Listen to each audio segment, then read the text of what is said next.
कुदरत के रंग बहुत निराले हैं। कुदरत ने यूं तो हिमाचल प्रदेश को बेपनाह खूबसूरती से नवाजा है, लेकिन कुदरत का विकराल रूप इस वर्ष देखने को मिला, जब प्रदेश भर में प्राकृतिक आपदा से जनजीवन अस्त व्यस्त हो गया।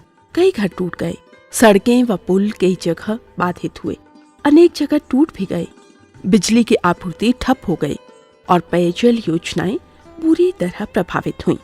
कुदरत का ये भयावह रूप देखकर सभी स्तब्ध थे। आपदा की इस घड़ी में अस्त व्यस्त जनजीवन को राहत पहुंचाकर सामान्य बनाने के लिए मुख्यमंत्री श्री जयराम ठाकुर ने व्यक्तिगत रूप से देखरेख का जिम्मा उठाया। राज्य सरकार, प्रशासन व जनता ने दिन रात कार्य करके प्रभावित व्यक्तियों को राहत पहुंचाने और जनजीवन को सामान्य बनाने के लिए एकजुट प्रयास किए।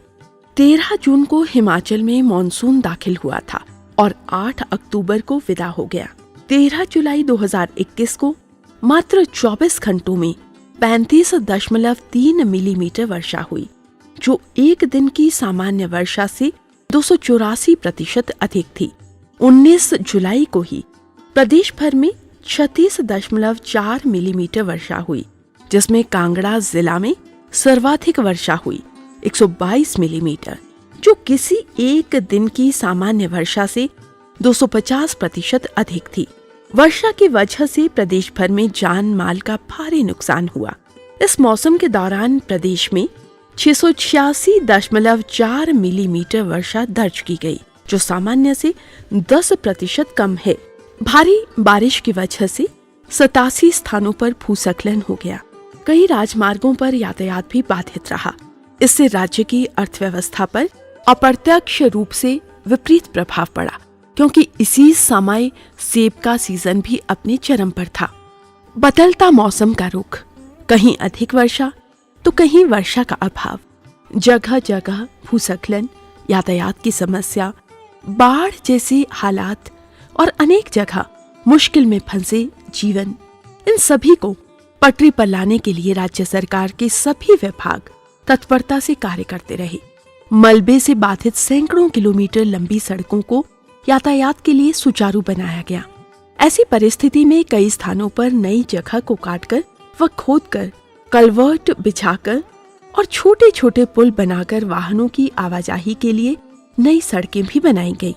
पुलों को बचाने और यातायात को सुचारू करने के लिए लोक निर्माण विभाग ने भी दिन रात कार्य किया। सिंचाई एवं जनस्वास्थ्य विभाग और राज्य विद्युत बोर्ड ने भी पानी और बिजली की सेवाओं को तुरंत बहाल करने के लिए तत्पर प्रयास किए। अनेक उच्च मार्गों पर यातायात बाधित हुआ। 750 से अधिक सड़क मार्ग बंद हो गए, जिसमें 4 राष्ट्रीय मार्ग शामिल हैं। अनेक उच्च मार्गों पर यातायात बाधित हुआ और 750 से अधिक सड़क मार्ग बंद हो गए, जिसमें 4 राष्ट्रीय उच्च मार्ग भी शामिल हैं। लोक निर्माण विभाग को 686 करोड़ 95 लाख रुपए का नुकसान हुआ। सिंचाई एवं जनस्वास्थ्य विभाग को भी 345 करोड़ 65 लाख रुपए से अधिक का नुकसान हुआ और 9048 योजनाएं मॉनसून की वजह से प्रभावित हुईं। प्रारंभिक शिक्षा विभाग को 1 करोड़ 3 लाख रुपए से अधिक का नुकसान हुआ। कृषि एवं बागवानी विभाग को लगभग 57 करोड़ 62 लाख रुपए की क्षति हुई। इसी दौरान 2.47 लाख हेक्टेयर कृषि भूमि भी मॉनसून से प्रभावित हुई। प्रदेश का कोई भी हिस्सा आपदा के भयावह रूप से प्रभावित हुए बिना न रह सका। दुखदायी पहलू ये रहा कि इस वर्ष मॉनसून ने 476 अमूल्य जानों को लील लिया, जिसमें से अधिकतर व्यक्तियों की अकाल मृत्यु बाढ़ में बहने और भूस्खलन से हुई। राहत नियमावली के अनुसार 19 करोड़ 4 लाख रुपए की राहत राशि प्रभावित परिवारों को सरकार द्वारा तुरंत प्रदान की गई। मॉनसून की बारिश के दौरान ही 87 भूस्खलन हुए। आपदाओं से 1015 पशु बह गए, 58 पक्के घर और 126 कच्चे घर पूरी तरह से क्षतिग्रस्त हो गए। 915 पक्के और कच्चे घरों को भारी क्षति पहुंची। मुरम्मत कार्यों के लिए 156 करोड़ रुपए जारी किए गए, जो कि राज्य भर में 1151 करोड़ 70 लाख रुपए के नुकसान की क्षतिपूर्ति के लिए पर्याप्त नहीं है। उपलब्ध अधिकांश राशि का उपयोग राहत कार्यों के लिए किया जा रहा है। प्रदेश सरकार द्वारा मॉनसून 2021 में भारी वर्षा से बचाव के लिए सितंबर माह में ही पूर्व तैयारी करते हुए अनेक कदम उठाए गए थे। 8 जून 2021 को मुख्य सचिव द्वारा उपायुक्तों एवं विभिन्न विभागों के विभागाध्यक्षों के साथ मॉनसून की तैयारियों के संबंध में बैठक की गई। प्रतिदिन सभी घटनाओं की राज्य भर में रिपोर्टिंग की जाती रही। लोक निर्माण विभाग द्वारा युद्ध स्तर पर कार्य के लिए 624 भारी मशीनें लगाई गईं, जिनमें जेसीबी और टिप्पर भी थे। सड़कें साफ करके इन्हें यातायात के लिए सुचारू बनाया गया। 24 घंटे दिन रात राहत कार्य जारी रहे। वेली पुल जिला शिमला के कंडल और जिला किन्नौर के बटसेरी में बनाए गए।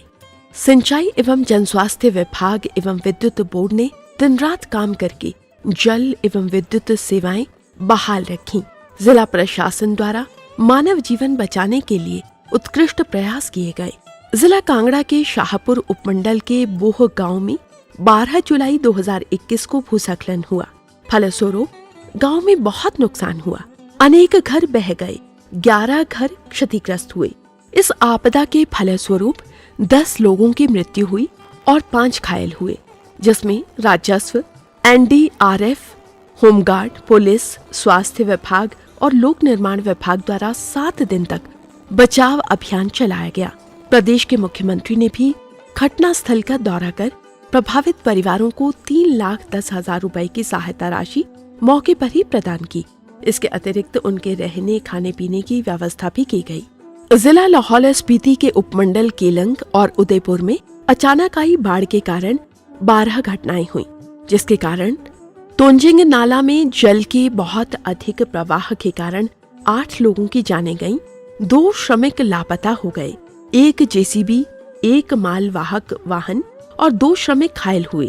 प्रशासन को लगभग 53 करोड़ रुपए का नुकसान हुआ। जिला किन्नौर के बटसेरी गांव में 25 जुलाई 2021 को भूस्खलन होने के कारण एक पुल क्षतिग्रस्त हो गया और पर्यटकों से भरा हुआ वाहन भी दुर्घटनाग्रस्त हो गया। इसमें 9 लोगों की मृत्यु हो गई और 3 लोग घायल हुए। जिला लाहौल स्पीति के लालदा गांव में 13 अगस्त 2021 को भूस्खलन के कारण चिनाब नदी का रास्ता कुछ समय के लिए बंद हो गया। फलस्वरूप क्षेत्र के 16 परिवार प्रभावित हुए।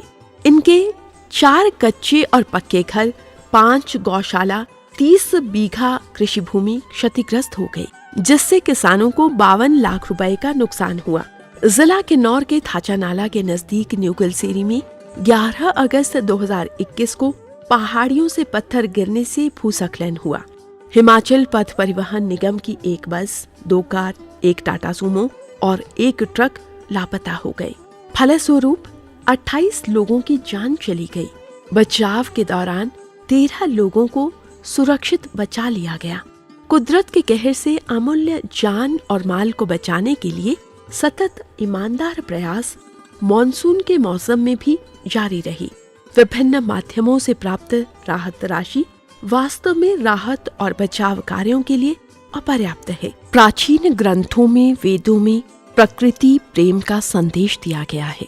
आज हम भौतिकवादी जीवन में पर्यावरण संरक्षण के मूल्यों को मूल्यहीन समझ बैठे हैं। हम न भूलें, प्रकृति का संरक्षण हमारे स्वयं के अस्तित्व का संरक्षण है।